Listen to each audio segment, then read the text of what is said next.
Boa noite. Na última prova dos 9 deste ano, a alteração à lei do financiamento dos partidos é um dos temas desta noite, com Pedro Silva Pereira e Luís Fazenda, a quem agradeço desde já ter aceitado o nosso convite, e nos estúdios do Porto, Paulo Rangel.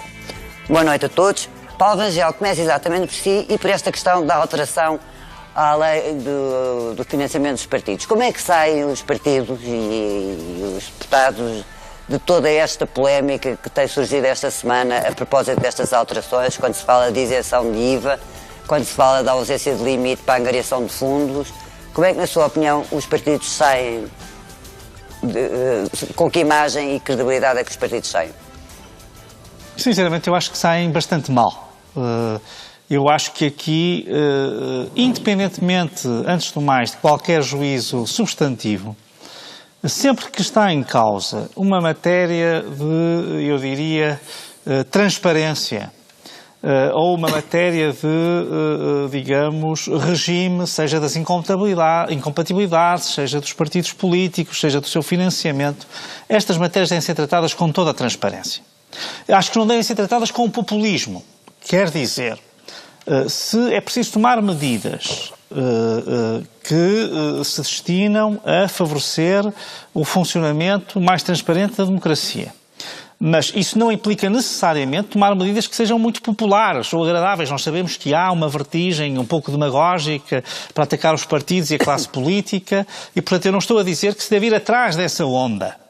De maneira nenhuma. Agora, eu acho que se deve ser muito transparente no sentido de estes processos decorrerem à porta aberta e decorrerem com uma Portanto, antes de mais está a criticar a forma como o processo decorreu.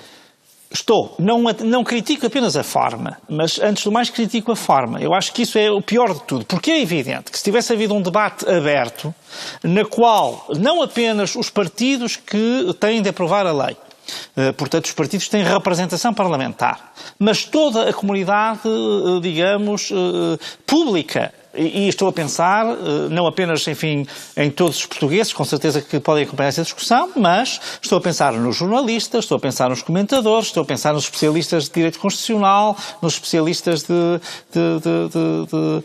direito administrativo ou até de direito criminal.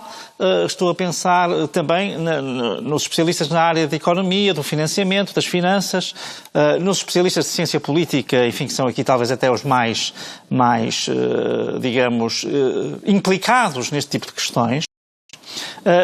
Evidentemente que esse debate seria feito abertamente e, portanto, a melhor ou pior solução para determinadas matérias seria objeto de um escrutínio. Portanto, isto feito assim nos bastidores parece-me desde logo uma coisa muito má.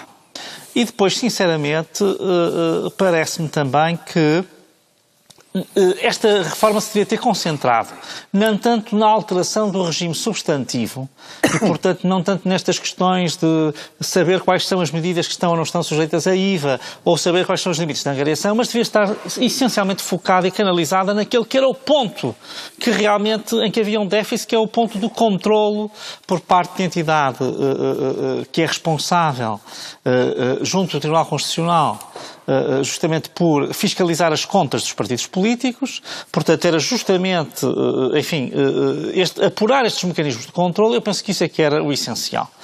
Neste momento não havia entre nós uma discussão acerca do financiamento dos partidos políticos, ela já ocorreu antes, mas ela não estava na ordem do dia e, portanto, parece-me que, sinceramente, introduzi-la, e especialmente introduzi-la com esta espécie de sombra ou de cortina, realmente cria uma grande desconfiança por parte da opinião pública e uma desconfiança que é legítima, porque evidentemente que quem não deve não teme e, portanto, mesmo que seja para legislar aspectos que nós sabemos que talvez o eleitorado não vá atrás deles ou não os compreenda bem, porque há hoje o populismo e a demagogia e em Portugal houve sempre um grande sentimento antiparlamentar e um grande sentimento anticlasse política que ele está hoje majorado, mesmo que fosse para tomar medidas que são impopulares, elas devem ser debatidas, porque eu tenho a certeza que na comunidade, pelo menos daqueles que acompanham mais estas questões, elas poderiam ser explicadas pedagogicamente e, portanto, fazer algum caminho. Pedro Silva Pereira, houve falta de transparência na forma como foi debatida esta questão? Diz que as reuniões foram sempre a portas fechadas, não há atas, os partidos quer dizer, não eram identificados os partidos que apresentavam propostas, o partido A, B, em vez de ser apresentados os próprios partidos. Eu acho que o tema do financiamento dos partidos políticos é sempre um tema sensível.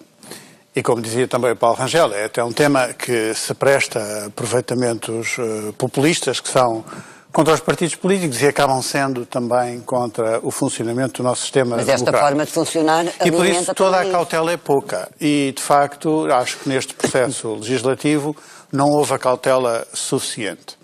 Em particular, no que diz respeito à celeridade do processo na sua reta final. Porque o processo até demorou vários meses no Parlamento, em trabalhos que decorreram no âmbito da Comissão, mas depois também no âmbito de um grupo de trabalho constituído no quadro dessa Comissão. Isso demorou meses, mas depois de se ter chegado a uma proposta que não diria inteiramente consensual, mas que recolheu um apoio generalizado dos vários partidos no Parlamento, depois a fase final do processo foi célere. Muito célere mesmo, desde a conclusão do projeto até à votação em plenário, tudo se passou ali em aliás, foi agendado à última hora e não por acaso que essa celeridade prejudicou o debate. Agora, dito isso, eu acho também que é preciso pôr os pontos nos is quanto ao procedimento parlamentar, propriamente dito. A existência de grupos de trabalho que funcionam no âmbito das comissões parlamentares é uma prática comum neste Parlamento, como nos outros. No Parlamento Europeu nós também temos vários grupos de trabalho que é natural que as reuniões das comissões sejam reuniões públicas, as reuniões dos grupos de trabalho não o são necessariamente, e dessas reuniões do grupo de trabalho, quer no Parlamento Português como no Parlamento Europeu, também não existem atas e a informalidade do diálogo que se estabelece também leva a que não exista propriamente um registro da autoria das propostas. Eu acho que isso não tem que significar um problema de transparência, porque, atenção, a verdade é que há sempre um momento que é um momento da verdade. É um momento em que os partidos políticos têm que votar na especialidade, na generalidade e na votação final global todas e cada uma das propostas. E, portanto, a assinatura dos partidos, a responsabilização dos partidos por aquilo que foi decidido, está lá no Parlamento com toda a transparência. E, portanto, também há uma... acho que também se construiu uma certa narrativa sobre este processo legislativo que tem muito de caricatural. Quer dizer, houve uma votação na especialidade numa reunião pública da Comissão Parlamentar, houve um debate em plenário destas alterações. Pois, mas numa altura da véspera de Natal, não é? Bom, mas vamos decretar que as alterações legislativas antes das férias do verão e antes das férias do Natal são secretas por decorrerem no plenário numa altura em que as atenções estão a verdade é que não houve qualquer tema. Debate sobre isto. Quer dizer, no fundo, não houve. E isso é o que eu digo, comecei por dizer. Acho que o modo como foi desenhado este processo legislativo, em particular a celeridade da sua fase final, prejudicou o debate. Isso é uma coisa. Outra coisa é a transparência. É a acusação de que, porque no âmbito de um grupo de trabalho se apresentam propostas e as propostas não vêm identificadas como tendo sido apresentadas por um grupo parlamentar. Mas também não é bem que se apareça o partido A. Porque é que não se diz o partido PS ou o PSD? Porque é da natureza dos grupos de trabalho. Muitas vezes, no âmbito do grupo de trabalho, as pessoas que estão a integrar aquele grupo de trabalho, à medida que a conversa vai se desenvolvendo, há sugestões de redação que não vinculam necessariamente os partidos proponentes, porque a pessoa que lá está tem que estar com autonomia e não pode garantir que todas as ideias que lhe ocorrem no âmbito daquela discussão vinculam o partido. Isto é no Parlamento Português como é no Parlamento Europeu. Nós temos as chamadas reuniões de shadow, que são reuniões que acompanham todas as iniciativas legislativas no Parlamento Europeu. Sim, nessas reuniões reconhecia-se o melindre da situação. Há uma conversa informal sobre cada uma das redações e alguém diz, eu acho que isto ficava melhor assim ou assado. E naquele momento em que o diz, país não pode mas garantir os próprios meios esteja a vincular o partido. melindre da discussão. Portanto, eu acho que há uma hipervalorização do facto de ter havido uma construção de soluções no âmbito de um grupo de trabalho e uma deliberada desvalorização da circunstância de haver uma responsabilização transparente de todos os partidos pelas decisões que foram tomadas, os que votaram a favor e os que votaram contra, porque essas decisões ficam registadas, são públicas e são assumidas com toda a transparência. Portanto, eu acho que eu não confundo o problema de facto, este processo legislativo não ter decorrido com o suficiente debate na sociedade portuguesa, com a teoria de que foi feita às escondidas ou na clandestinidade, no escurinho do Parlamento, como também já li escrito, como se um debate em plenário no Parlamento fosse um debate às escondidas do país. Luís Fazenda, como é que vê a forma como o Parlamento, nos irmos à substância das alterações, como é que vê a forma como o Parlamento tratou estas alterações? Porque, de facto, são muitas as pessoas que dizem que houve aqui falta de transparência, que foi tudo discutido à porta fechada, que não havia atas, que os partidos não se identificavam, que o agendamento foi feito em cima da hora, enfim, tudo conduzido para que não tivesse havido debate nenhum sobre esta matéria. Uma matéria que todos reconhecem que é melindrosa e que tem custos, muitas vezes, eleitorais. É preciso dizer aos cidadãos e às cidadãs que o processo legislativo comum foi cumprido, dentro da legalidade, absolutamente.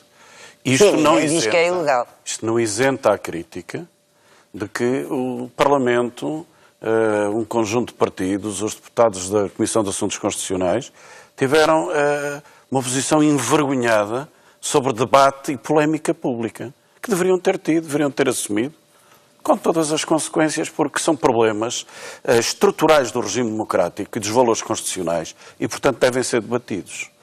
Agora, todo este processo começou Mas o Bloco foi de modo informal. O Presidente do Tribunal Constitucional, o professor Costa Andrade, pessoa idónea, deputado constituinte, deputado de muitos anos, da área do PSD, professor de Direito Penalista. Presidente do Tribunal Constitucional. E agora Presidente do Tribunal Constitucional, fez saber aos deputados da primeira Comissão e ao Presidente da Assembleia da República que tinha legítimas e fundadas dúvidas sobre as características de fiscalização que estão atribuídas ao Tribunal Constitucional sobre as contas e a atividade dos partidos políticos. Pois, esta é a questão levantada pelo Tribunal Constitucional. Esta é a questão nodal. É, aliás, o coração da lei que foi aprovada. Ou seja, segundo o professor Costa Andrade, era necessário que houvesse um duplo controle da legalidade, uma dupla jurisdição. E a entidade de contas, junto do Tribunal Constitucional, ganhou autonomia própria com esta lei para aplicar sanções, coimas, fará o seguimento necessário para o Ministério Público em caso de ilícitos criminais, como fazia antes. Mas no seguimento disso o Parlamento foi mais longe. Havendo a possibilidade de recurso para o Tribunal Constitucional das decisões da entidade de contas. Há uns anos atrás houve uma situação caricata e, por exemplo, o meu partido pediu ao Tribunal Constitucional que houvesse uma análise sobre uma situação absolutamente caricata, uma decisão absurda da entidade de contas. A resposta informal foi de que o Tribunal de Contas não apreciava matéria de facto e, portanto, acabou. Não havia... Estávamos na última instância. Agora, o que ali se desenvolveu, e que é o mais falado... O que tem sido criticado não é esse ponto. O que tem sido criticado é as alterações... Bom, eu devo, como cidadão, criticar a ignorância geral sobre o que esta lei traz sobre alterações ao regime democrático. Enfim, demasiada focagem nas questões dos limites e do IVA e tal, tapou o coração do problema. Sim, mas era óbvio que a questão do IVA e dos limites O professor Costa Andrade falou também de uma série de outros problemas que se arrastam nos tribunais, que têm a ver com as festas como eventos partidários, têm a ver com as situações de ambiguidade das normas sobre o IVA. Mas o próprio Bloco de Esquerda já se distanciou da lei que aprovou. Não nos distanciamos. Dissemos que não estamos de acordo com algumas das suas disposições e que tentaremos voltar a elas. Agora, é escusado fazer um escândalo com o IVA, quando se sabe aquilo que neste momento, contrário à minha opinião, foi determinado para o IVA, a devolução total nas atividades, não na campanha eleitoral, nas atividades correntes de um partido.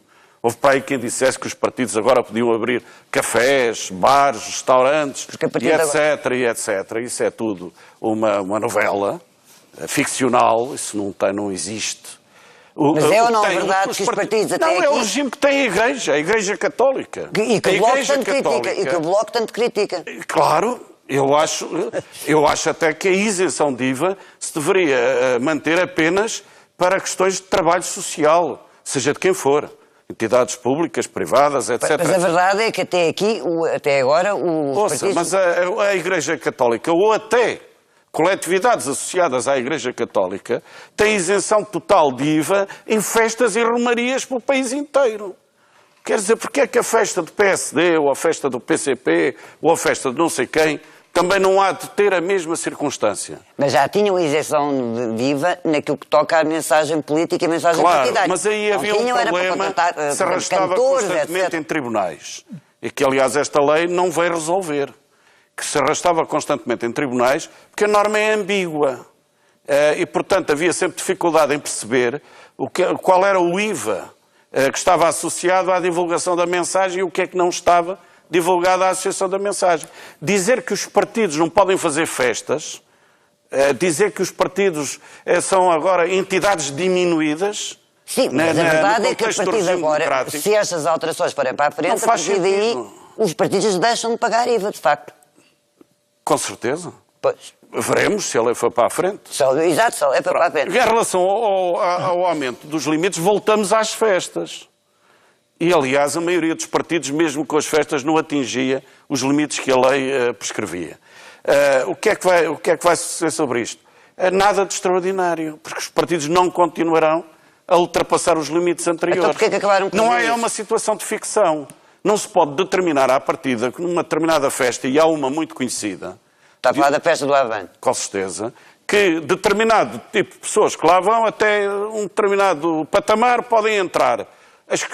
Agora, a partir daqui, não entram porque ultrapassam o limite dos fundos admissíveis. Isso não faz sentido. É contra os direitos de cidadania. Não faz absolutamente sentido. Isso mexe com os limites de campanha que foram baixados? Não. Os limites de campanha continuam em baixo. Mexe com os cortes que foram feitos ao financiamento dos partidos? Não. Os cortes ao financiamento dos partidos foram baixados. Agora, aqui há outros problemas. Veremos a posição do Dr. Rebelo de Sousa, o que é que ele entende fazer. Aparentemente, já lá iremos ao papel do de uma forma totalmente informal, inspirou-se certamente no grupo de trabalho, pelos jornais, disse aos partidos e ao Primeiro-Ministro que, se quisessem, podiam requerer a inconstitucionalidade de modo preventivo. Bem, o que dá a entender que talvez ele não a queira requerer e que talvez venha... Já iremos ao Presidente da República. Paulo Rangel, em relação à substância das alterações, está de acordo? As que foram as mais polémicas foram, de facto, a eliminação do limite da angariação de fundos e a isenção do IVA. Repare, eu sinceramente aquilo que eu acho é que nós, nesta altura, eu ter-me-ia, portanto, no lugar do Parlamento, ter-me-ia cingido, como comecei por dizer, às questões de organização do controle. Pronto. E, portanto, não mexia na questão do financiamento. Mexendo em questões substantivas de financiamento, que eu não estou a dizer que as questões não existissem, porque elas existiam como questões, enfim, em alguns casos controversas. Aí é que eu acho que então o debate tinha mesmo que ser um debate aberto, não é? E eu aí até faria, no caso dos grupos parlamentares, aquilo que faria, embora seja, atenção que não é não acho que seja uma prática em si recomendável para outros efeitos, mas neste caso, uma vez que eles têm um interesse direto nisto, eu acho que o ideal era ter uma comissão de especialistas independente que fizesse 2 ou 3 propostas e os partidos trabalhassem a partir daí. Seria o que eu teria feito, porque acho que há aqui, apesar de tudo, um interesse direto dos partidos que depois lança estas suspeições. Os partidos não poderem legislar em causa própria. Claro, eles têm sempre que legislar em causa própria, não haverá porventura outra forma, mas se tiverem, digamos, se partirem... Se tiverem uma base mais independente para partir, eu penso que eles pelo menos estão um pouco mais escudados nessa suspeição. Depois, um outro aspecto, indo aqui aos aspectos substantivos, na questão do IVA, eu sinceramente teria essencialmente mantido as coisas como elas estão. Acho particularmente infeliz, até porque em alguns casos poderá ser desnecessária, aquela disposição sobre a retroatividade, porque depois dizem, bem, não é bem retroatividade, veio hoje a Secretária-Geral Adjunta do PS dizer que não era retroatividade, quer dizer, o conceito de retroatividade também é um conceito ele próprio bastante complexo, portanto depende, a aplicação a casos pendentes pode ser retroatividade ou não, depende do que estivermos a falar. Agora, aqui, por exemplo, há uma coisa que é evidente. Se nós estamos a falar de questões criminais, ou se estamos a falar, no caso das coimas contraordenacionais, a lei nova aplica-se sempre aos casos antigos, que estejam em tribunal. Portanto, não é preciso vir dizer isso. Nas questões fiscais já há dúvidas. Portanto, aliás, há para aí, repara, isto aqui é uma confusão geral, quer dizer, que falam as pessoas que não sabem. Quando se diz, são proibidas leis retroativas, isso é um disparate total. Quer dizer, não existe nenhuma proibição da retroatividade, a não ser em determinadas matérias. E, em alguns casos, até há a obrigação da retroatividade. Por exemplo, no caso do direito criminal ou do direito contraordenacional, se a lei for mais favorável para a parte que está a ser julgada, tem de ser aplicada retroativamente. Portanto, é exatamente o contrário. Portanto, o que eu diria é, eu não teria, por exemplo, legislado nesse aspecto, porque isso realmente cria a sensação então, quer dizer e cria a suspeição. Que esta lei também é retroativa. Nomeadamente em relação ao IVA. Se nós falarmos em questões puramente fiscais, eu acho que ela está a ser retroativa, porque uma coisa é questão processual, é saber se questões que estão em tribunais deveriam passar, por exemplo, para a entidade das contas ou coisas assim. Isso é uma questão mais processual e aí, sem dúvida, que as leis podem aplicar-se imediatamente. Outra coisa é o regime substantivo. Se estamos a falar de coimas, já é diferente. Aí será sempre aplicada a lei mais favorável. Por isso é que eu não teria mexido nesta altura. Sinceramente, não teria mexido nesta altura na questão substantiva. Teria tratado dessa questão importante, que é a entidade das contas passar a ter um papel diferente daquele que tinha para justamente quebrar um conjunto de ambiguidades que existiam no modelo. Agora, quanto às questões de financiamento, eu acho que isso deve ser sempre objeto de um debate muito mais público, muito mais franco, muito mais aberto, em que tudo seja visto, em que haja opções, mesmo que sejam opções não muito populares, elas sejam assumidas e sejam discutidas na praça pública e, portanto, aqui, sinceramente, mesmo quanto à questão do limite de agressão de fundos, porque, repare, depois aqui há coisas extraordinárias. O Bloco de Esquerda vem com a estratégia do toca e foge, que é faz um comunicado para parecer que discorda da lei, mas afinal depois concorda, mas discorda. O PCP faz um comunicado que é extraordinário. Aliás, repara, o Bloco de Esquerda é sempre assim, portanto, já nos habituou a isso. Porque está sempre naquele papel que tem que estar dentro e fora e dentro e, portanto, isso é em todas as matérias. Ainda agora vi no prémio Sakharov, foi a mesma coisa, está contra a Venezuela, mas está contra o prémio da oposição e, portanto, está sempre nesta ambiguidade. Mas queria dizer o seguinte, no Partido Comunista ainda é mais extraordinário. O comunicado do Partido Comunista, basicamente, é contra um controle das contas dos partidos. O Partido Comunista está insatisfeito, não é por achar que a lei devia praticamente deixar cada partido fazer o que lhe apetece.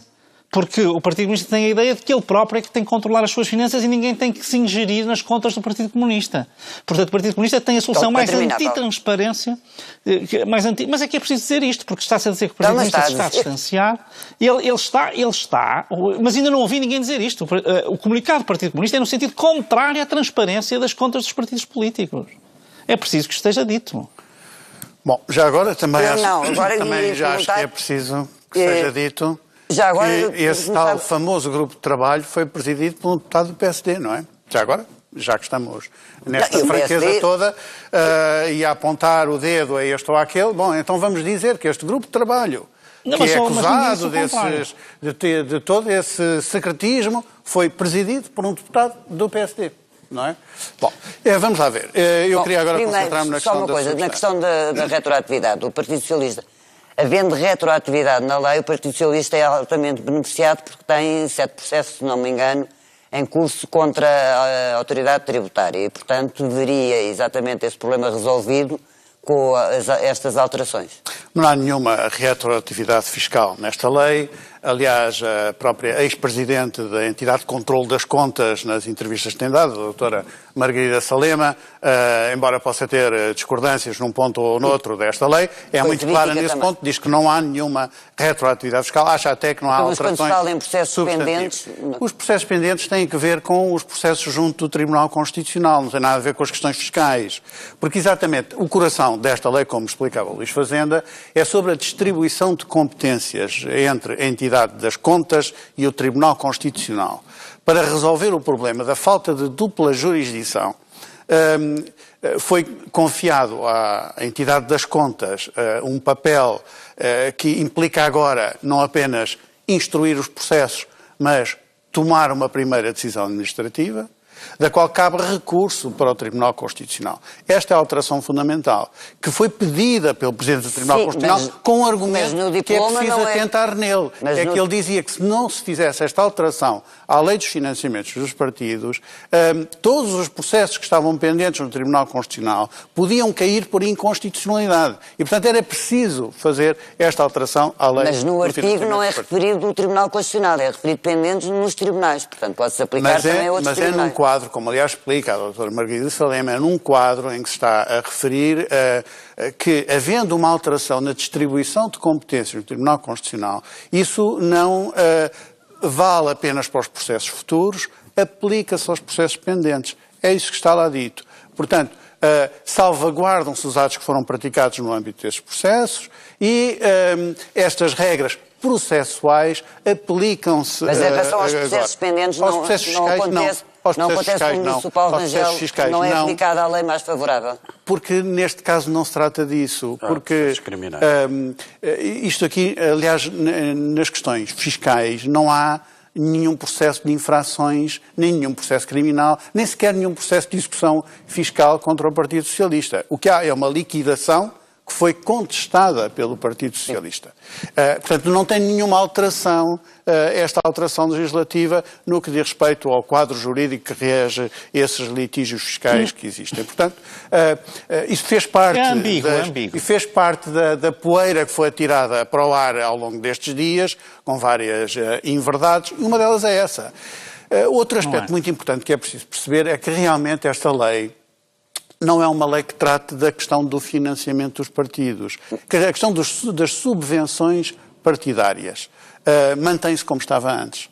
A questão das subvenções para efeitos de campanhas eleitorais ou dos limites... Sim, mas a ausência de limites, a eliminação dos limites e a questão do IVA... Há duas alterações, são as duas alterações polémicas dos últimos dias, que dizem respeito a duas questões. A primeira é a questão da angariação de fundos. Esses eventos de angariação de fundos, os casos clássicos são realmente a festa do Avante e a festa do Chão da Lagoa do PSD na Madeira, que são eventos de angariação de fundos. Atualmente existe um limite sobre a receita que pode ser obtida para os partidos por essa via e é eliminado esse limite. Qual é a relevância da eliminação desse limite? Aquilo que tem sido dito é, bom, agora, não havendo limite, a coberto desses eventos de angariação de fundos, pode haver todo um sem número de formas de financiamento dos partidos que escapam ao controle. Ora, se isso decorresse da questão de haver ou não haver limite, então, nos eventos que hoje já se realizam ao abrigo dessa norma, o limite era um problema. Acontece que nunca foi. Nunca nenhum partido obteve nesses eventos uma receita superior àquilo que estava no limite. Então porquê que foi Portanto, a alteração do limite tem sobretudo a ver com uma questão de princípio. Isto é, se aquela receita é uma receita que é considerada legítima, tanto que já era assim na lei anterior e se mantém na lei antiga, então a existência de um limite introduz uma espécie de uma ficção nesse processo e parece que a partir de um certo montante há uma espécie de ilegitimidade daquela receita. Portanto, essa é a razão de ser da alteração. Eu não vejo que essa alteração implique os riscos de que se fala. Os patrocínios... Não é dos patrocínios, quer dizer, há um evento que, das duas uma, nós temos que nos entender sobre quais são os instrumentos que queremos para financiamento partidário. acho que andámos bem ao evitar o financiamento por empresas privadas.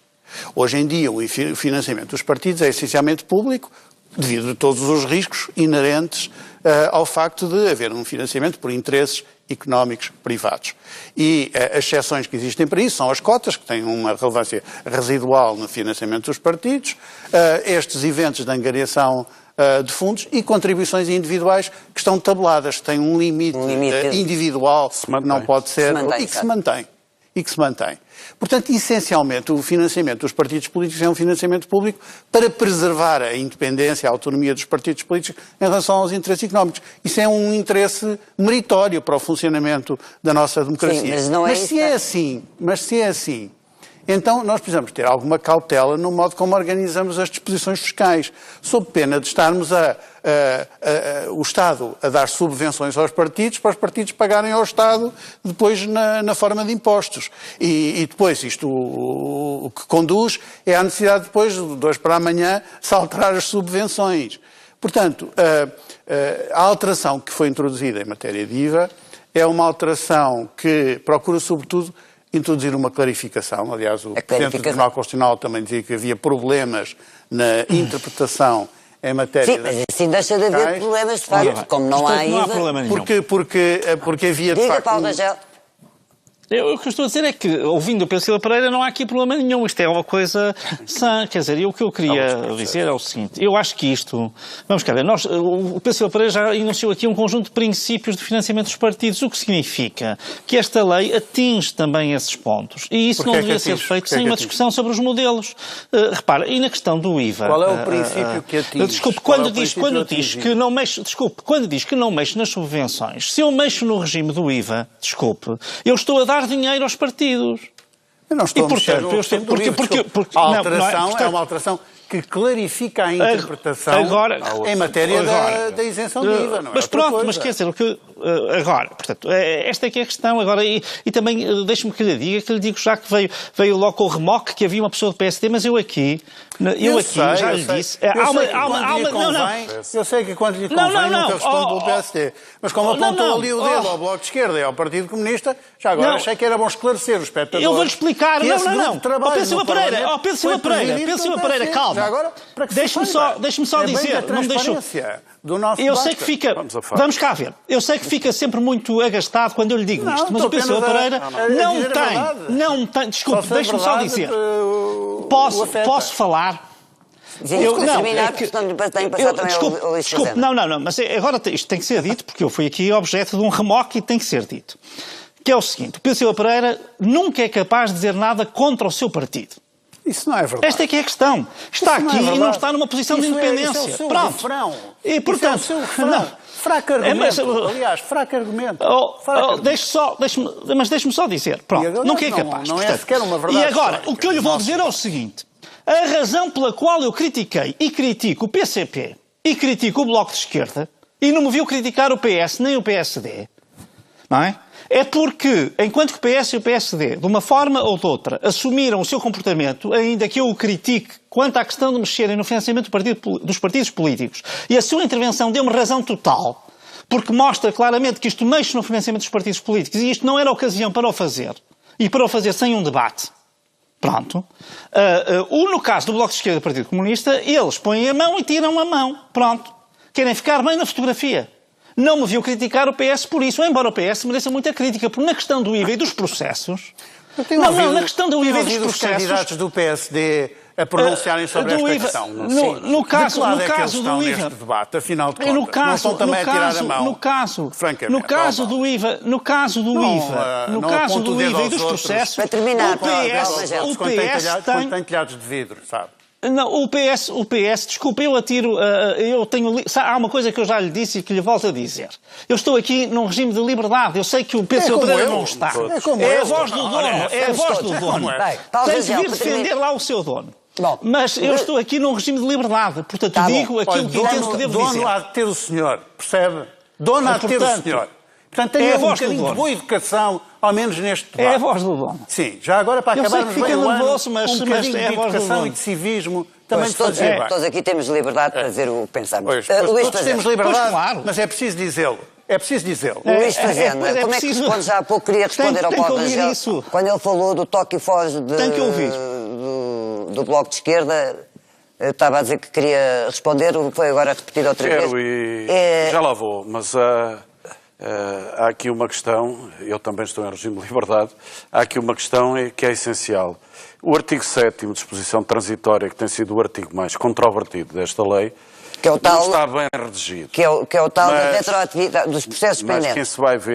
quem vai ver com minúcia, vai ver que processos é que existem, percebe que não há retroatividade fiscal nenhuma e que aquilo se dirige, os processos pendentes, a processos com vária natureza. Uns que estão no Tribunal Constitucional e que voltam para a entidade das contas para, eventualmente, mais tarde, regressarem ao Tribunal Constitucional. Não anula decisões tomadas anteriormente. E há outros processos pendentes, dos quais aqui ainda não falámos, que têm a ver com cerca de 7 ou 8 dirigentes do PSD que estão com processos criminais às costas. Então tem a ver com esses, e que a quem se aplicará, não era preciso estar ali escrito, com a nova interpretação da lei, não há fundamento para o crime de que são acusados, pelo qual irão responder. Então há retroatividade. Não, mas essa já existe na lei geral, na lei criminal. Nesse Está aspecto, na Constituição. concordo com o que disse o Paulo Rangel. O presidente da Distrital do PSD de Lisboa está com um processo criminal às costas porque utilizou o Olga Cadaval para sem pagar gratuitamente, para uma atividade do PSD. E outros presidentes distritais, várias do PSD, estão nas mesmas circunstâncias. E de Os algumas processos fiscais, portanto, na sua opinião, os processos fiscais não estão. Porquê? Por uma decisão idiota e absurda da entidade de contas que considera que os espaços públicos não podem ser utilizados sem pagamento, porque isso significa uma desigualdade do acesso dos partidos. Quer dizer, os partidos ricos alugam espaços privados. Os partidos que não são tão ricos, ou aqueles que, enfim, têm uma atividade mais descentralizada, usando espaços públicos, estão a cometer um crime. Aliás, contra a praxis, desde o regime democrático do 25 de Abril, contra tudo. Portanto, não faz o mínimo sentido.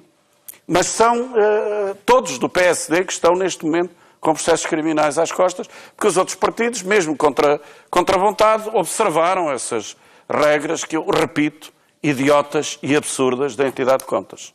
Qualquer português a vê isso.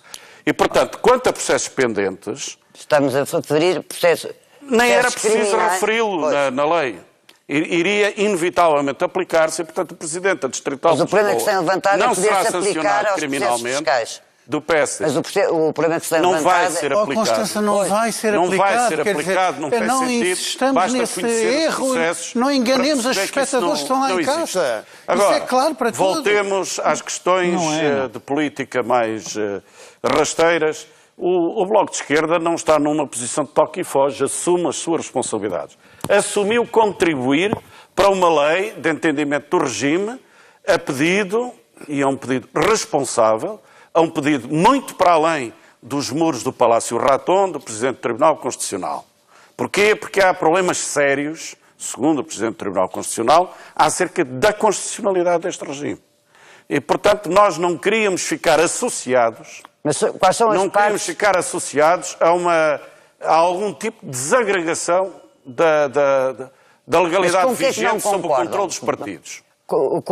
Mas foi o suficiente. A discordância é, de certa forma, relevante, portanto, não assinaram o documento conjunto que foi assinado pelo PSD, pelo PS, pelo PCP... Não respondemos à molhada.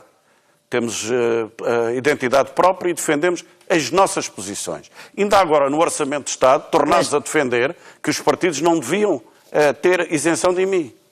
E mantemo-lo. E no futuro voltaremos à carga com o IVA. Quais são as alterações com que o Bloco não concorda? Não se ficou a perceber quais eram. O Bloco disse, eu votei esta Sim, não lei, concordamos com a questão do IVA. Não concordam com a questão do IVA. E voltaremos à carga com a questão do IVA.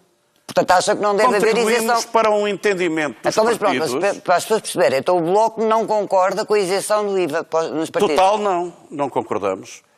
E, em geral, até somos a favor de eliminar a isenção do IVA. Mas entendemos que há outros problemas na sociedade. As igrejas têm isenção total do IVA. E ninguém fala da despesa do Estado que isso é. Outras entidades sociais têm isenção de IVA, em maior ou menor grau. Sindicatos. Portanto, há um debate para fazer na sociedade portuguesa acerca da isenção do IVA. Não é uma discussão do café e do bar, do restaurante, como eu tenho ouvido nos últimos dias. Não se trata de nada disso. Trata-se de saber se determinado imposto é atualmente necessário à vida e ao desenvolvimento dos partidos como agentes democráticos. E, portanto, nós voltaremos a isso. Agora, nós assumimos todas as responsabilidades. E mais, o Bloco de Esquerda está muito à vontade para falar sobre todos estes problemas, porque não tem, na sua história de fiscalização e de contas, o que quer que seja que se lhe aponte. O que quer que seja que se lhe aponte. Portanto, nós fomos, aliás, o único partido que não teve multas nas 2 últimas eleições legislativas, nas últimas eleições para o Parlamento Europeu e etc. Portanto, é evidente que neste momento custa, também há aqui um live de indignação, ouvir um partido que não tem um currículo, não tem um cadastro em matéria de financiamento obscuro da sua própria vida partidária, vir dizer coisas, nomeadamente coisas absolutamente contraditórias, com posições que já tinham e até votado no passado na Assembleia da República. Portanto, para além do aproveitamento político, do número, há coisas aqui a fazer. Mas esperemos que o professor Marcelo Rebelo de Sousa devolva à Assembleia o decreto. Parece que é isso que ele está a inspirar. Exatamente, era este ponto que eu ia agora para finalizar este debate. Paulo Rangel, o que é que pode fazer? O Presidente já disse, ou recomendou aos partidos e ao Governo que pedissem a fiscalização preventiva. Que recomendação é esta? Como é que interpreta este aviso do Presidente? Olha, eu não sei muito bem como é que é de interpretar, porque, vamos cá ver, não é crível que os partidos que votaram esta lei, e o Governo, neste caso, que é chefiado pelo secretário-geral de um dos partidos que votou, que fossem votar uma lei que achassem que era inconstitucional. Portanto, não é muito plausível que esses partidos viessem promover uma fiscalização preventiva, que aliás só excepcionalmente o podem fazer no caso das leis orgânicas. E que o próprio Presidente também pode fazer. Pois calma, eu vou dizer o seguinte. Portanto, a primeira coisa que eu estou a dizer é assim, eu acho que esta sugestão não tem muito sentido. E depois acho que ainda tem menos sentido da parte do Presidente quando o próprio Presidente tem, se ele acha que há algum problema de constitucionalidade e ele estaria em melhores condições de o fazer do que os outros, porque se os outros votaram, naturalmente votaram, porque estavam convencidos que não havia problema, ninguém vota uma lei julgando que ela é inconstitucional. Portanto, por princípio. E, portanto, o Presidente, ele sim estaria numa posição de maior independência porque não tinha interferido nesse processo e ele tem essa mesma faculdade. E, portanto, não se compreende muito bem isso. Nem era a questão da constitucionalidade que necessariamente resolveria os problemas, porque até pode haver um inciso qualquer que seja inconstitucional, mas não era necessariamente isso. Portanto, aquilo que eu acho que é natural e que eu acho que vai acabar por acontecer, não tenho dons divinatórios, mas sinceramente é o que me parece que vai acontecer, é que o Presidente vai acabar por fazer um veto político desta lei. Pois, isto acabou por ser um sinal de que o Presidente vai vetar o diploma. Não, eu penso que o Presidente, no fundo, achava que queria dar um sinal que os partidos deviam refletir de novo, mas, quer dizer, eles para refletirem de novo não vão para o Tribunal Constitucional, quer dizer, por isso é que eu digo que esta mas os partidos, aliás, todos eles já disseram, os que votaram a lei, todos eles já disseram, empurraram, por assim dizer, a bola para o Presidente da República. Disseram que não iam fazer nada, António Costa fez saber que não ia pedir também a fiscalização preventiva. Repare, aqui a questão é assim, só partidos que votaram contra que poderiam estar nessas condições. E os partidos que votaram contra, que neste caso são 2, não têm o número de deputados suficientes para o fazer. Portanto, não parece muito lógico que isso acontecesse. Portanto, este comentário, sinceramente, eu não acho que o Presidente vai ter que tomar uma posição. Claro que sim. Aliás, sempre acabaria por ter que tomar ao fim. Mas, enfim, se ele acha que há algum problema constitucional, ele próprio deve sujeitar. Se ele acha que não há, aquilo que ele deveria fazer, naturalmente, é apreciar politicamente, dizer se concorda ou se não concorda, e se não concordar, vetar. E devolve ao Parlamento, e eu penso que no Parlamento haverá de novo uma discussão, porque já está visto que os partidos, afinal, têm visões ligeiramente diferentes, ou em alguns casos até bastante diferentes. Mas, entretanto, também pode haver mudanças na liderança do PSD. E também se houver mudanças na liderança do PSD... Qualquer dos candidatos já disse que não estava de acordo com as alterações feitas à lei. Claro. ou que pelo menos precisavam de mais informação. Uma coisa é certa, ambos disseram uma coisa importante, que é a ideia de que não vão atrás de soluções puramente populistas e de populismo. Eu penso que isto é uma coisa muito importante nesta matéria. É uma coisa que está a ver. Sim, já sabemos que não, o Silva Pereira gosta sempre disso, mas eu o recado que lhe tinha a dar já lhe dei, não vou dar mais nenhum. Pedro Silva Pereira, como é que viu este recado, o recado do Presidente da República, tanto aos partidos e à Assembleia da República, como em relação ao Governo? Eu creio que esta pretensa sugestão do Presidente da República é mais um dos equívocos em que este caso tem estado envolvido. Não acho que o Presidente tenha feito sugestão nenhuma. O Presidente limitou-se a dizer que não podia promulgar o diploma porque estava a decorrer o prazo do pedido de fiscalização da constitucionalidade, que não era apenas dele, mas também do Primeiro-Ministro, visto que se trata de uma orgânica, e de outras entidades. Lembrava aos partidos e ao Governo... Tem essa possibilidade, portanto... Como ele próprio tem e foi omitido. Como ele próprio tem. Portanto, não parece que ele estivesse a sugerir que isso fosse feito. Ele estava apenas a justificar-se pelo facto de não se pronunciar ainda sobre a lei, e certamente não o faria em termos políticos, porque estava a decorrer esse prazo. Mas bastava ter dito isso, escusava de lembrar aos partidos e lembrar ao Governo que podiam pedir a fiscalização preventiva, quando ele próprio também podia pedir. Eu acho que essa lembrança diz apenas é apenas uma forma de justificar que ele não se pronuncie neste momento sobre a substância do diploma. Agora, não há dúvida que a questão da constitucionalidade aqui, de que se tem falado, tem-se falado muito dela. Só não se tem dito onde é que está a inconstitucionalidade. Portanto, eu não acho nada que os deputados do CDS lhes faltem assinaturas para pedir a fiscalização. O que lhes falta é argumentos. Pois, mas e esse é um problema que vale para o Primeiro-Ministro como para o Presidente da República. Sim, Ninguém pode pedir a fiscalização preventiva da constitucionalidade sem dizer ao Tribunal Constitucional: olha, eu peço a fiscalização porque é inconstitucional por esta razão. Quem levantou a questão da constitucionalidade foi o Presidente da República. Ele não levantou questão da constitucionalidade. Quando ele sugere aos partidos, havia um prazo que estava a decorrer, e lembra aos partidos que era um que podem prazo recorrer para o Tribunal Constitucional. Ele fala de fiscalização da constitucionalidade, que não era apenas dele, era também dos partidos. No fundo, Isso não significa dizer que há uma inconstitucionalidade. E não acho que o Presidente da República vá pedir a fiscalização preventiva, e isso significa a maior desautorização de toda a problemática da inconstitucionalidade. Portanto, o que é previsível que aconteça? O que é previsível que aconteça é que o Presidente da República utilize o mecanismo do veto político, quanto mais não seja, para suscitar um novo debate com maior visibilidade e transparência no Parlamento. É a previsão que... Luís Fazenda, a sua previsão qual é? E como é que veio este aviso do Presidente da República que o Pedro Silva Pereira acha que não é um aviso? Mas, enfim.